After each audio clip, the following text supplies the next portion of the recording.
Hey everyone, I am in my car. As you can see, the lighting is a little off, but that's okay.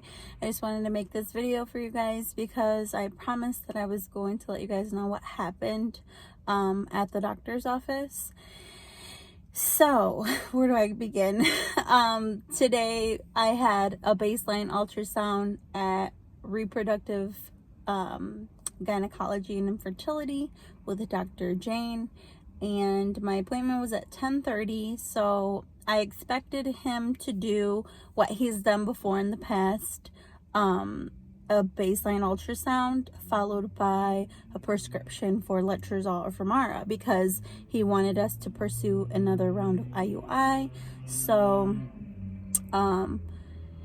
that's what I expected. So I got there right about 10:30. I checked in, I paid my copay, I went to the restroom, I came out, I sat down, and they called me back. So I got back there about 10:40, and I was sitting in the room waiting for him for about a half an hour, probably about 40 minutes. And it's the longest I've ever had to wait for him before. It's crazy because it just so happened that I had to start work today, and I started work at 1:30. I was in Columbus, mind you. I live in Toledo, so it was about 2.5-hour drive, and I needed to make it to work. And I told my work, like, my appointment's gonna be brief, I know it. I'll be there as soon as I can. Hopefully I'm on time. If not, I'll be a little bit late.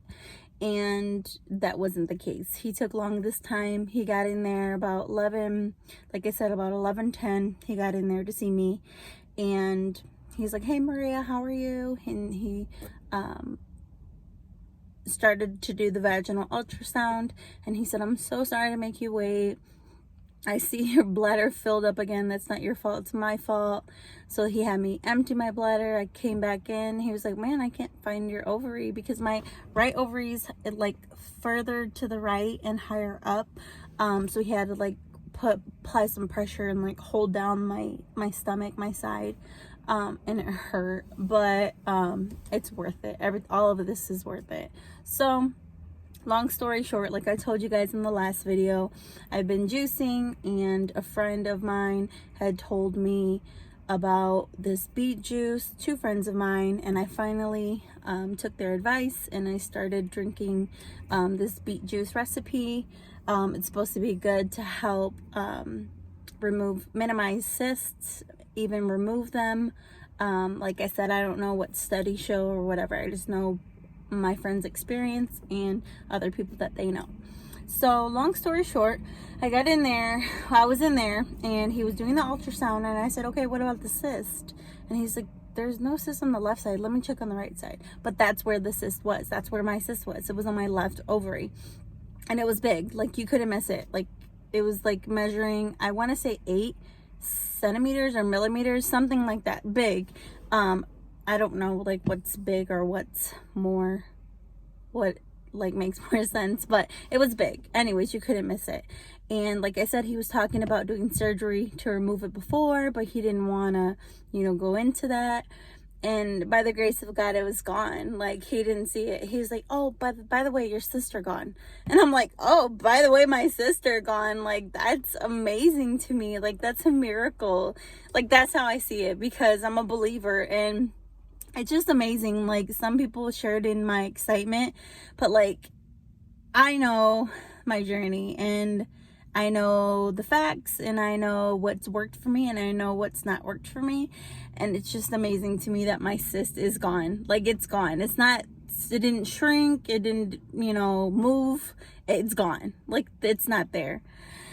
So the fact that I was like, "Yes," and he was like, "Don't get too excited, because I have some other news for you. The bad news is your follicle count is low," which I knew that. I knew that my ovarian reserve was diminishing. That's the word he used.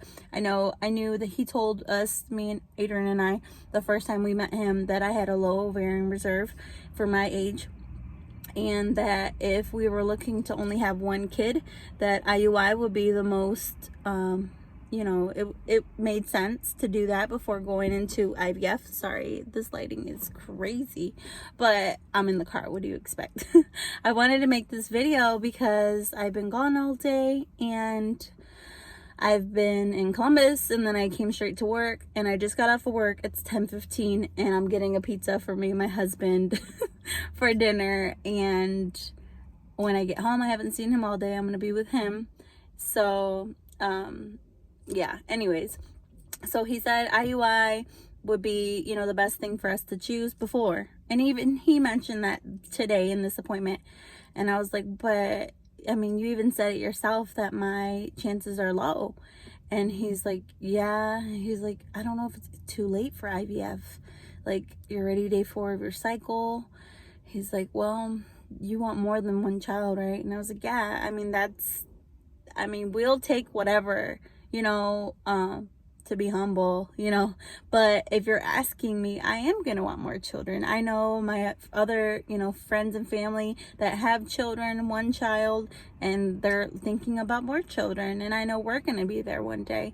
And I just feel like I told you guys before, when I went into this, when we, you know, set up an appointment with RGI in Columbus, and we pursued seeing a endocrinologist, my gaze was set on IVF, and that was my mind. It was made up, you know, on IVF. But you know, everything happens for a reason. We were supposed to get IUI done in July. We were supposed to get it done in August, and now we're in September, and he prescribed me birth control. And so now we are going to pursue IVF. He also got I got blood tests done for my estrogen to see if it was high. He was hoping that it wouldn't be high because you know, of the steps and the protocols that I need to do in order to pursue IVF this month. And it was high.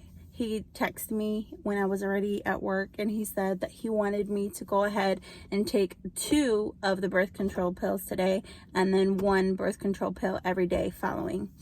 So we'll see what happens. I think he'll probably have me come back in to test my blood levels, or maybe come here close. I don't know, that's my guess. But it's just, God is in control. I gave him control. He's in control. You know, I've said that before, and you know, it's easy to say that, but when it comes to like doing it, it's different. Especially in this journey. If you can relate, you know what I mean.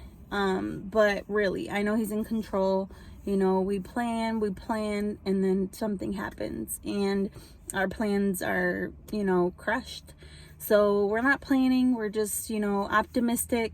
Like my sister said, are you optimistic? I said, yeah, I am. Like, he told me my sister's gone, and I was just automatically, like, hope filled me. Like, man, that's Jesus. Like, he healed me. And he's like, yeah, but odds are low. And I'm like, you say that, but God has the last say. So when I got in there, he was looking at my shirt, like, trying to read it. And then when I went to the restroom and I came back, and he looked at it again, and I said, my shirt, are you looking at it? I said, it says a little bit of science and a whole lot of Jesus. And he's like, I knew it said something like that. He's like, I've seen the science. I said, yeah, it says a little bit of science and a whole lot of Jesus. And he said, oh, that's one of those Etsy shirts. And I said, yeah, my cousin made me one. And he's like, yeah, but you can replace it with anything. And the nurse that was in there with him, she was like, oh, that's cool.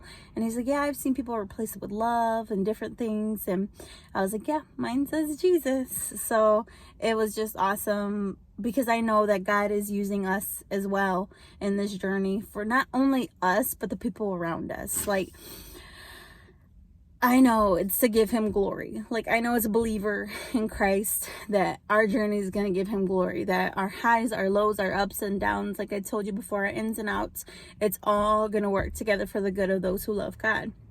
And it's just amazing to me how good God is. And it's not in my timing, it's in his timing.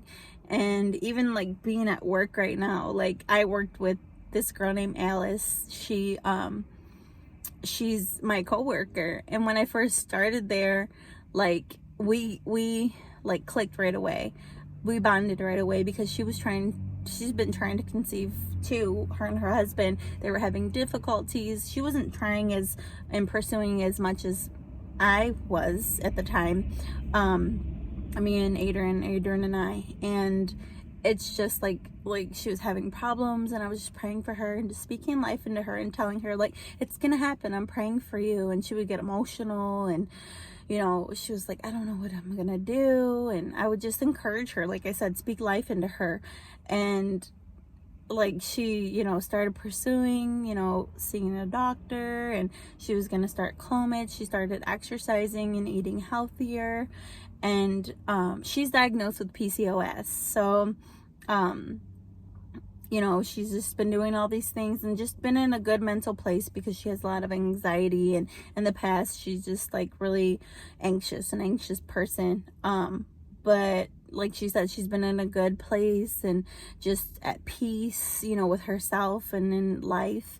And today she asked me how my appointment went, and I was telling her everything that my doctor wants me to do and everything that's happened, because today was my first day back from my leave, from my quarantine, my COVID quarantine, which is 3 weeks almost, basically 2.5 weeks. And she was asking me, and I was telling her, and I was like, how about you? And she was like, well, I had an appointment today. And I was like, today? I said, you're pregnant? She's like, yeah. I was like, oh my God, I was so happy. I was so excited for her. I wanted to cry right there in Starbucks, and I just gave her a hug. I was like, give me a hug. She's like, I didn't know how to tell you. I was like, I'm so happy. She's like, I didn't know how you were going to take it. And I was like, I'm so happy for you, Alice. Like, I'm so happy for you. Like, this is so exciting. Like, it's a blessing, like, to share. But I understand, what she means, and, her intentions, because, when you hear somebody else is pregnant, it can be a touchy subject, especially when that's what you want for yourself. But I'm in a place in my journey where I'm past that. Like, this is not about